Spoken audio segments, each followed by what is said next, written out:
Hey everybody, welcome back to another video. I am officially done with 3 MOCs in this massive LEGO build series and moving on to build number 4. This MOC is kinda based on episode 5 and 6 of Andor, but mostly episode 6. I combined different parts of the Aldhani base for this MOC. I was actually kind of dreading this MOC just because the base is so massive and presents so many cool things to build, and I was kind of restricted to the size restraints I've given myself, so I knew it was going to be kind of difficult. Here's the sketch I came up with, but I didn't really look at the sketch while building. I looked mostly at this image from the show. Most of the MOC will be based on this part of the base. I didn't have any time last week to build due to it being Thanksgiving. Turkey nap.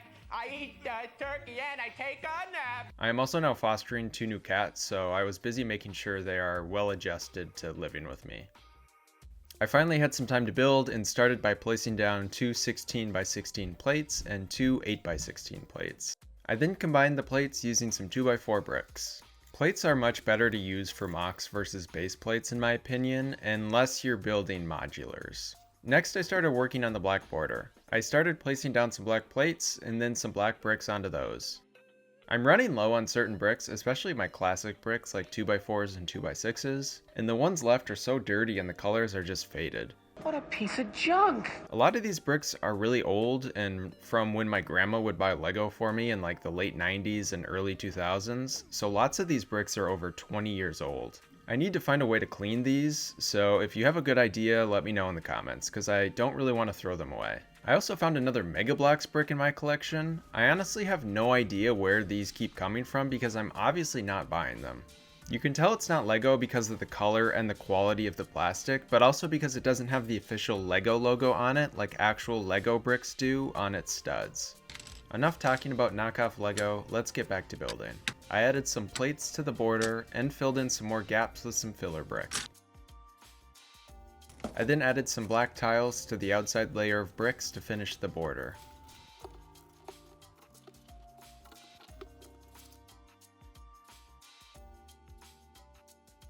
Okay, last time I'll talk about knockoff bricks in this video. This is boring. I'm bored now. I found another and I have no idea what type of brick this is, so if anyone recognizes the company, let me know in the comments. I'm very curious.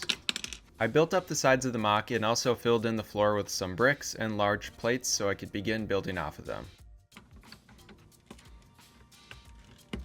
I started working on the entrance to the base using some snot bricks, bracket pieces, and angled grill pieces to get a perfectly smooth angle.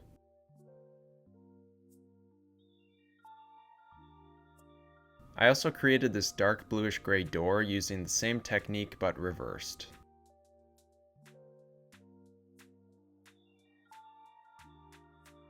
I then created this little detail using some black and light bluish gray plates.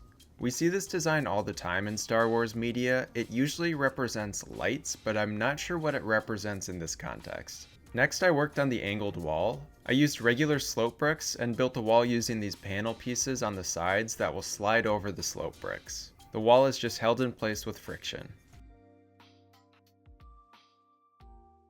So far, I think the MOC is looking pretty good and resembles what we see in the show. I needed to add some more detail to this lower level and decided on these little power boxes. I use a variation of this design in a lot of my MOCs. I don't know why, but I just love the look of it, and I like how there is this little Easter egg that lives on in so many of my MOCs. It is super simple to build and easy to fit into your MOCs. It's also easy to customize and make it your own. I then added some olive green bricks and plates to the ground. I also worked on these little greebled bits using some binocular pieces and clip pieces. I built up the front some more and moved on to the back of the MOC.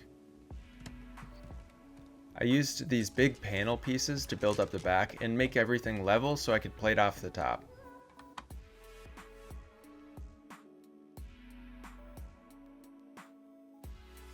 Now that the top of the MOC is built up, I decided to use the same fence technique I used in my most recent Cyberpunk MOC. This fence piece is becoming one of my favorite pieces.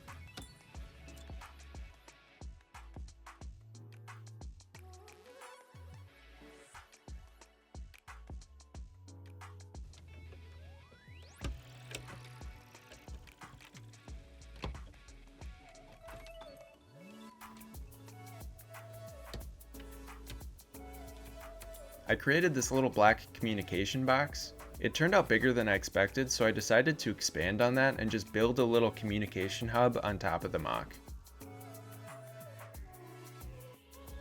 I needed to work more on the ground and debated a lot with myself on how I wanted to build it. I wanted all the MOCs in this Andor series to have a similar feel, so I decided to use the same technique I used in my last MOC by using tiles and rounded tiles over a different color. I decided to use olive green as the base color and then light bluish gray as the top color. I'm actually really happy with how it turned out, and I like how it makes it fit better with the other MOCs now. I then added all the minifigures and other little details and accessories like some crates and this big turret. I then take pictures in my lightbox and edit them in Photoshop. The cats have been doing a very good job of distracting me while I try to edit.